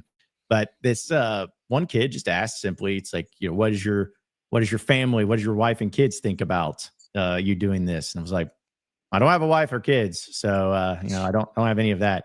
And this one kid, he was a ball of energy, just is like, oh, raising his hand. And I was like, yeah. He goes, man, he's like, man, my mom, she is 30 and single. You should hit her up. And he was dead serious. He's like, if you can add her on Facebook, just hit her up, man. Say her name. Yeah, just all that. I'm not, I won't even do that. And I am so shocked by this. I'm like, this is a junior high kid who is trying to set me up with his mom. And then the more I thought about it, I'm like, that kid is asking basically if it works out for me to be a stepdad. And I didn't really know how to take that in a lot of different ways. And so I was like, okay, thank you. Appreciate it. A lot of weird questions. And this also goes perfectly, Curtis, to what you were talking about, the 6s and 7s, because they would not shut up about the stupid 6s and 7s, like the whole thing. But here's what's crazy. Not all of them are Razorback fans. Not all of them know all the Razorback sports. But they kept bringing up Talon. That was the one player that they kept. And I'm like, why do these kids, they probably don't even know who Sam Pittman is, but they keep bringing up this 5-star player or whatever that's coming to visit. I'm like, why do y'all know this kid? Now it makes sense because he's all about the 6s, 7 mean thing. And so I just put that thing together. I was like, this is ridiculous. So either way, it was fun and it was great. And again, I appreciate Coach Wynn having me out and speaking, but just, it's been a long time, obviously, since I've been in school. And I just look back, I'm like, man, was I that way when I was 14 years old? I'm sure I was. But kids being on their laptops now, and they all have there's an announcement over the intercom being like, yes, for today, the Google Chrome or whatever is down. So, we're not don't send your kids for their Chromebooks to us if it's down. I'm like, what is happening? I remember I had a TI-89 calculator, and that was like the only thing that would run on electricity that I could have in my hand at school. And now it's just crazy. But either way, it was fun. Shout out to that kid trying to hook me up with his mom. I don't really know what to think about that, but either way, it was a good time. So, well, I do just want to make sure that we are abundantly clear with the chat here that Andrew and I are team Stepdaddy John. In this, like we want this to happen. We've encouraged it. We're going to continue to encourage it. No promises though. Well, as I said, it's not a stepdad. It's a dad who stepped up. Exactly. That's we'll what. Get you the shirt, dude. I will get you the shirt for Christmas. If you start dating a girl with a kid, I will get you the shirt. I'm not the stepfather. I'm the father that stepped up. I'll get you that. We'll take a picture with you, kneel down and everything. It'll be great. Well, if that's the case, if I'm getting a gift out of it, then I better find me a woman with a child. I better make it happen just for the gift itself. So, but no, it was kind of funny because they also asked how old I was, and I said I was like, I'm 36, about to be 37 here in less than a month. And then one kid just really goes, "Oh my, wait, when did you graduate high school?" Like 2007. I wasn't even born yet. Man, thank you. I appreciate it. It's just like, we get it. Yeah, it's like I know I'm old.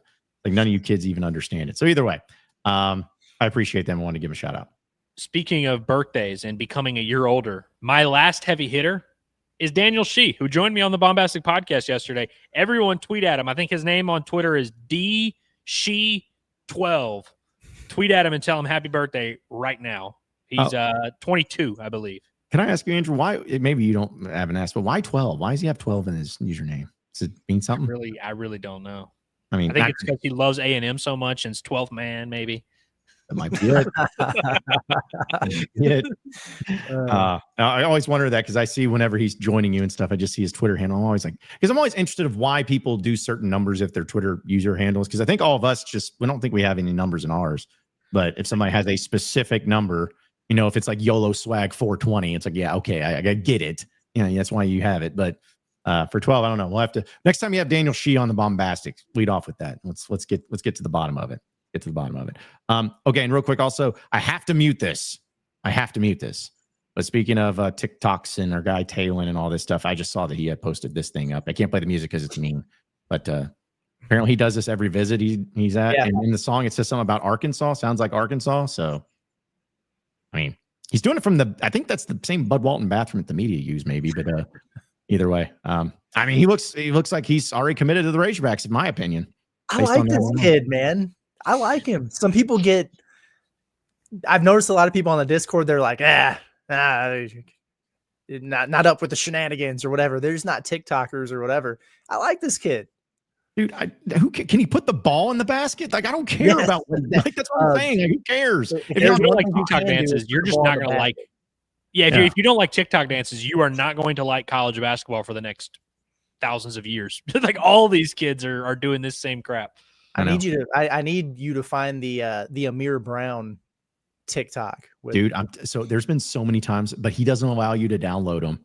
So I kind of know. How are you going to be the vibes coordinator and we can't use your material, bro? I know, because there's been so many of them. I'm like, oh my gosh, I can't wait to play this. And then I'm like, well, I'm not going to screen record it. That's weird. So anyway, but he's got the best. If you are into watching funny TikToks of stuff like that, then he's definitely the follow and to see. And I do not care what goes on, just as long as you're making plays and being good at basketball. I don't really care. This did crack me up, by the way. Trans20 said urinal with the cameo on the background. It's like, all right, like I get it. They give you the uniform. You're there where the photo shoot is. Like, hey, just change into this real quick. I don't know. At least it was the cleanest bathroom in Bud Walton. It could have been way worse. If that was like the actual public one, would have been tough. Yeah. If they, because he had another one too, I think. But either way, I was hoping, and he would never post it. I was just hoping like one of those red or the yellow vested like ushers, old people just like walk in there and see him doing that. And they're like, they close the door behind him. Like, I don't want to be in this bathroom with this guy dancing in here. I don't know what's going on. So, so that's our heavy hitters for today. And we got a few things we'll get into, as well as clean up some of the chats that we have to do as well. But want to remind everybody that here on Inside Arkansas, presented by our friends of Walter Christmas Lighting of Arkansas, starting on Monday, next Monday, we are going to be doing a drawing for who gets a free custom install of Halloween lights here from Walter Christmas Lighting of Arkansas. You would basically have a way to set it all up on, we'll give you details, but you just put your name and your address and phone number into it. And you have to make sure you're in the Northwest Arkansas River Valley area. And then you're going to have all week to insert your name into there. And then on Friday, when we're live at Alumni Hall next Friday, mind you, we're going to do the drawing and decide who gets a free Christmas or free Halloween install there from Walter Christmas Lighting of Arkansas. They're great, man. They're awesome people over there. They do a great job. Curtis is going to have his house lit up to the nines. I know he's excited about it. I know a lot of you have reached out and said that you can't wait for it too. They're the best because they provide the materials. You can do any color, any pattern that you want, and they install the lights as well as providing that free maintenance for you. And I mean, you could not do less to have an awesome looking house because they take care of it. So give our guy Brett a text today at 479-459-1380. That's 479-459-1380. You can check out their website at walterchristmaslighting.com or like them on Facebook by scanning the QR code on your screen right there. It's Walter Christmas Lighting of Arkansas, your local holiday lighting experts. And also want to remind everybody before I forget, tonight, Arkansas and Memphis on EA College Football 26 live stream. So Arkansas's 3-0. They're undefeated, never lost because for some reason the Ole Miss game was the easier one of the. Who was it we played the first game that wasn't Alabama? Jacksonville State.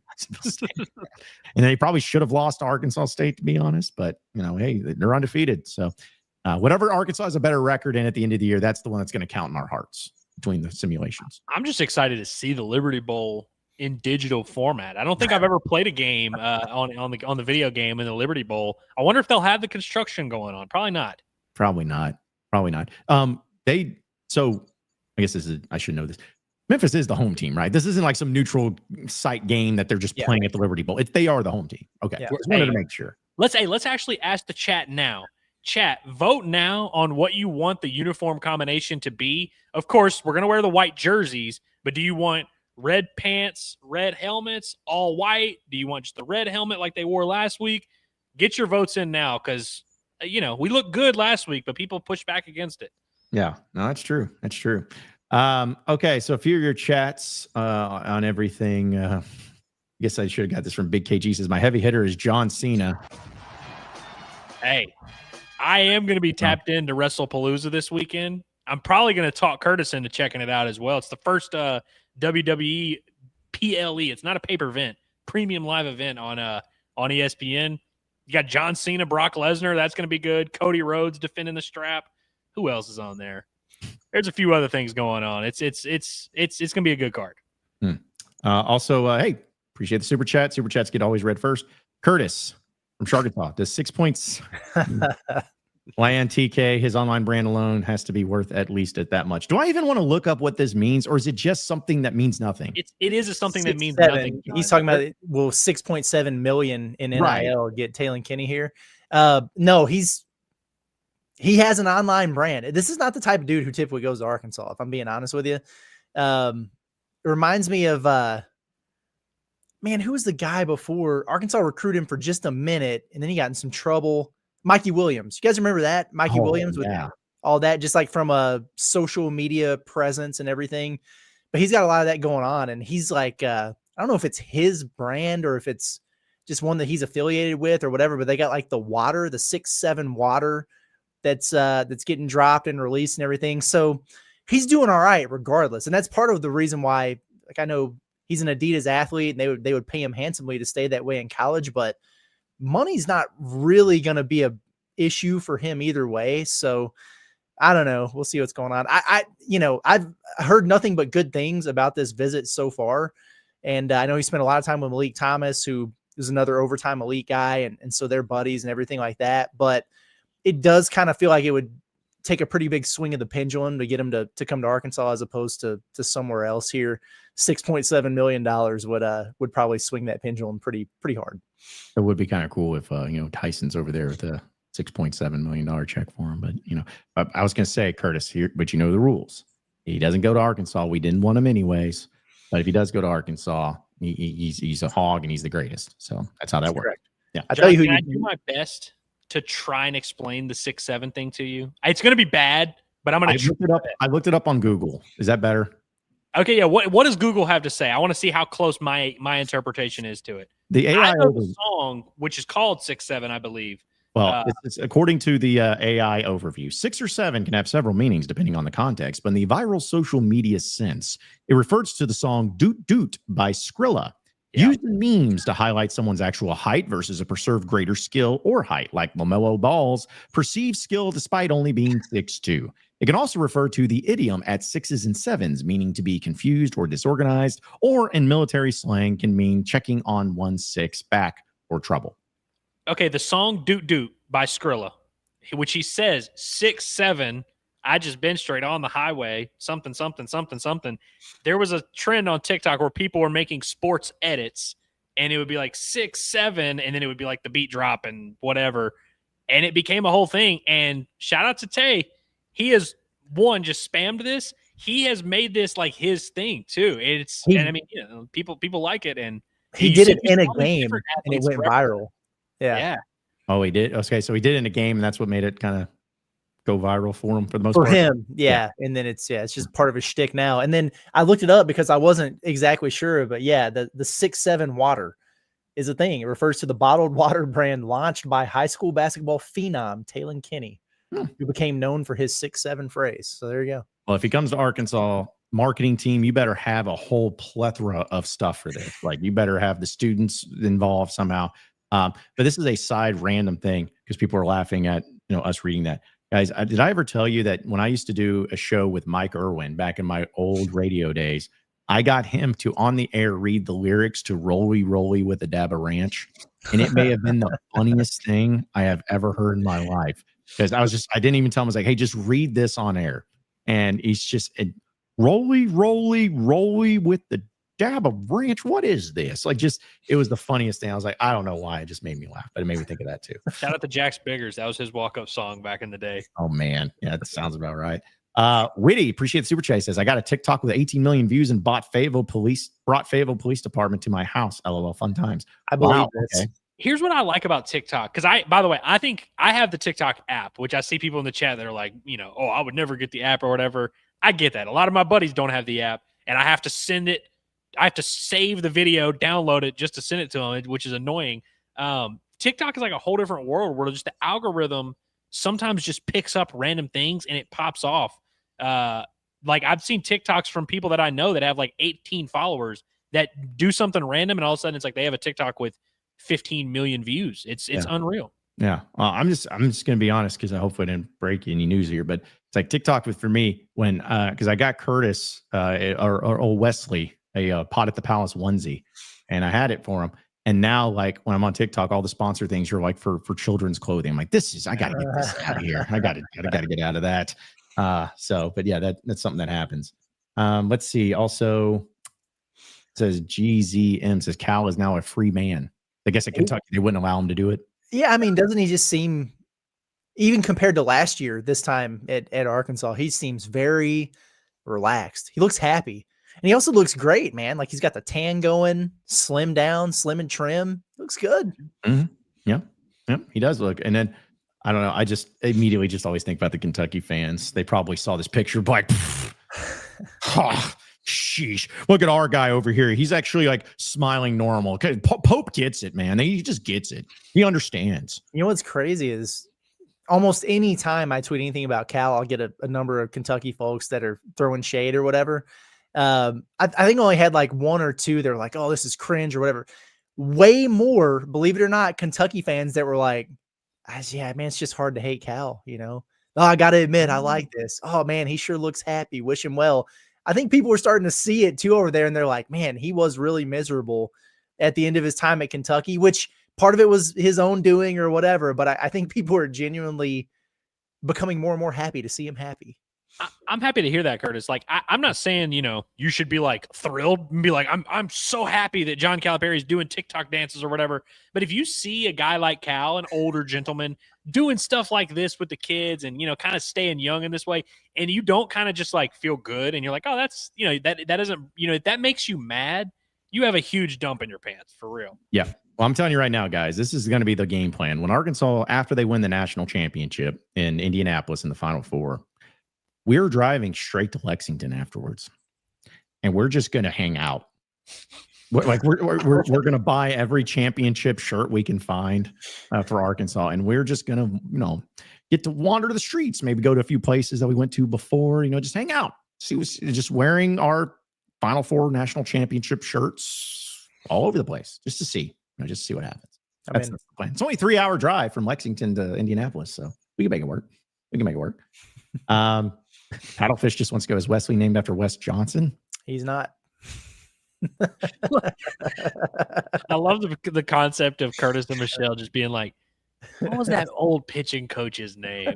Wes Johnson. Yeah. Paddlefish, just be honest. That's the only Wesley you knew in West. So you're just like, I'm going to the first one. Wes Johnson. Yes. Georgia, Coach, there was this, kid, there was this, what, Dad, why'd you name me that? Well, there was this pitching coach that ended up going to LSU, and now he's a head coach at Georgia, and, he's doing a good job there. So we just figured. Felt right. Okay, I know we're about to wrap up here, but Curtis, can I ask, was there a name that, because I know you guys were getting thrown so many names, was there a name, and you don't have to say who did, that threw a name and they were like serious, and you and Michelle were kind of like, yeah, we'll consider that, but it was so awful? Did anybody ever throw one just horrendous at you? You're just like, oh, but you wanted to be nice and be like, oh, yeah, we'll think about it. I mean, we had some doozies in this chat, but like in terms of all seriousness, not really. It was more people trying to guess. Like from the moment you say, all right, we're having a baby. Yeah, we're letting you know it's going to be a boy. No, we're not telling anybody the name until he's born. Then people were, there she is. That was the exact one I thought of. I was like, that one got mentioned a lot. But nobody like, not like family or close friends or anyone that was like, this is a great name, to where we really had to like, oh yeah, wow, boy, we'll sure put that on the list. And maybe if we have an 11th kid one day, we'll get there. But yeah, none of that. It can be that hard to say no in that situation where it's like, sounds like a great name for your child, right? Nobody should expect for you to like really take their recommendation, unless it's obviously like your grandpa or something like that. Yeah, I was trying to remember who did it, but somebody suggested. I think it was to my brother. He was they were like Ford, like Ford, Ford, first name. Interesting. Sure, yeah, we'll definitely consider that. Okay, so before we give our closing thoughts, I just want to give a shout out though to our new sponsor here, Inside Arkansas. Good friend of mine, as well as the now official real estate expert of Inside Arkansas, Gracie Frizzell, who's of Collier & Associates and Collier Associates Land Division. Shout out to her. She's going to be a partner here of Inside Arkansas Live, as well as Pot at the Palace.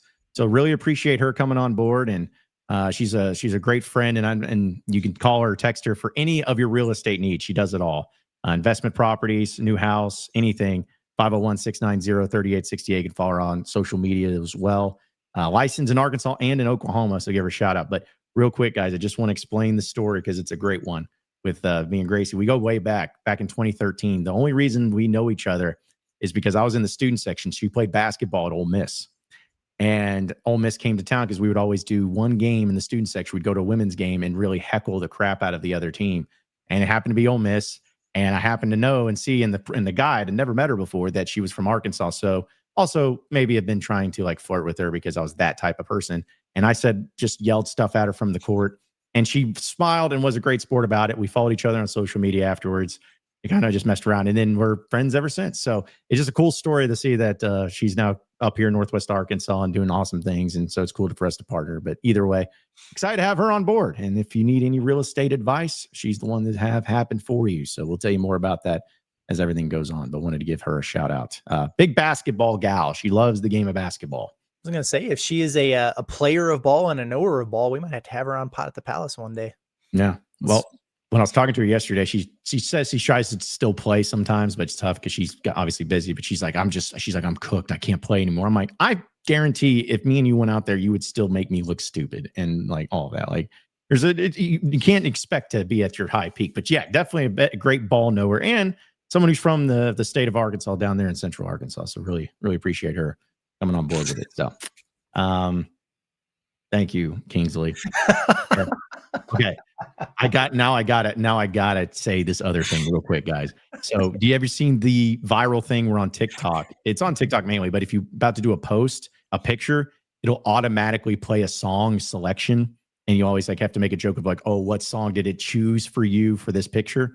I kid you not. I was posting about Gracie, and this same graphic on the TikTok account, and it was literally a song called Friend Zone. And I'm like, oh, like, that was terrible. That was rough. But thank you. And King decided to bring that up. Yeah, it's hey, listen, it is what it is. She's awesome though. She does great work. So either way, let's move on and close this out as quickly as possible. Andrew, any final thoughts?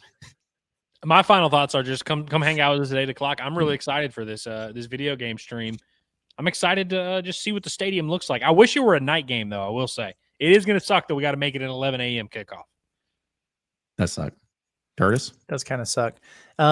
Yeah, should be fun. I'm hoping to join that at least for a little bit of time. We'll see if the little man has any other plans here, but I'm getting excited about this game on Saturday. I really am. I will say, everybody tune into the Pod at the Palace tomorrow morning. This is a huge visit period for Arkansas basketball. You got 1 5-star who's getting ready to leave campus and 2 more that are getting ready to arrive. So a lot for us to talk about there. And again, thanks to everybody for all the well wishes and everything. Paternity leave's been great. All right. And appreciate the fellas for holding it down. A little bit of flexibility there. The plan is to start getting back into the more normal routine of things as we move forward here in the next week. So, well, again, it's great to have you back on and appreciate you. I'm going to make this known every single time because I still get people yelling at me. Curtis gets to come back on when Curtis wants to come back full time. Like, this is nothing that he's being told to do. Because like just earlier this week when you came on Tuesday, somebody DM'd me like, dude, I can't believe you're making Curtis come on. He's probably got like it's literally up to Curtis every time. So yeah. You know, like babies have a lot of appointments. You know what I mean? Like, so there'll be times where I'm in and out because we got to take the dude to the doctor to get checked out. Like tomorrow, for example, I don't know what it's going to look like for me because he's got an appointment. But yeah, I appreciate the flexibility. John is not a Nazi boss, and I appreciate that. So yeah, because I've said it before. I was like, I could give Curtis Wilkerson 2 months of paid vacation and he would take a week. Like I do not have to worry about Curtis not coming back to do work. Like you're just sitting back like, oh, I'm just going to take my time here. It's like, we know that's not going to happen, but no, it's good to have you back. And again, tonight, live stream starting at 8 p.m. Arkansas, Memphis, EA College Football 26 stream. And we'll get to see exactly what goes on and get a real great grasp of how it's going to go this weekend for Arkansas and Memphis. So that'll do it for us today. Be sure to subscribe to us here at Inside Arkansas on our YouTube page. You can check out all of our audio podcasts wherever they're found, whether it's Inside Arkansas Live, Pod at the Palace, the Bombastic Podcast, Inside Arkansas Recruiting Podcast, Inside Arkansas Football Podcast. You can also check us out on social media at Inside Arkansas. And that'll do it for us today. For Andrew Ellis, as well as Curtis Wilkerson and intern Cameron, I'm John Neighbors. Same sports show, same sports channel tomorrow at noon. Have a great rest of your day, everybody. We'll see you tonight at 8 p.m. for the EA College Football live stream with Arkansas and Memphis.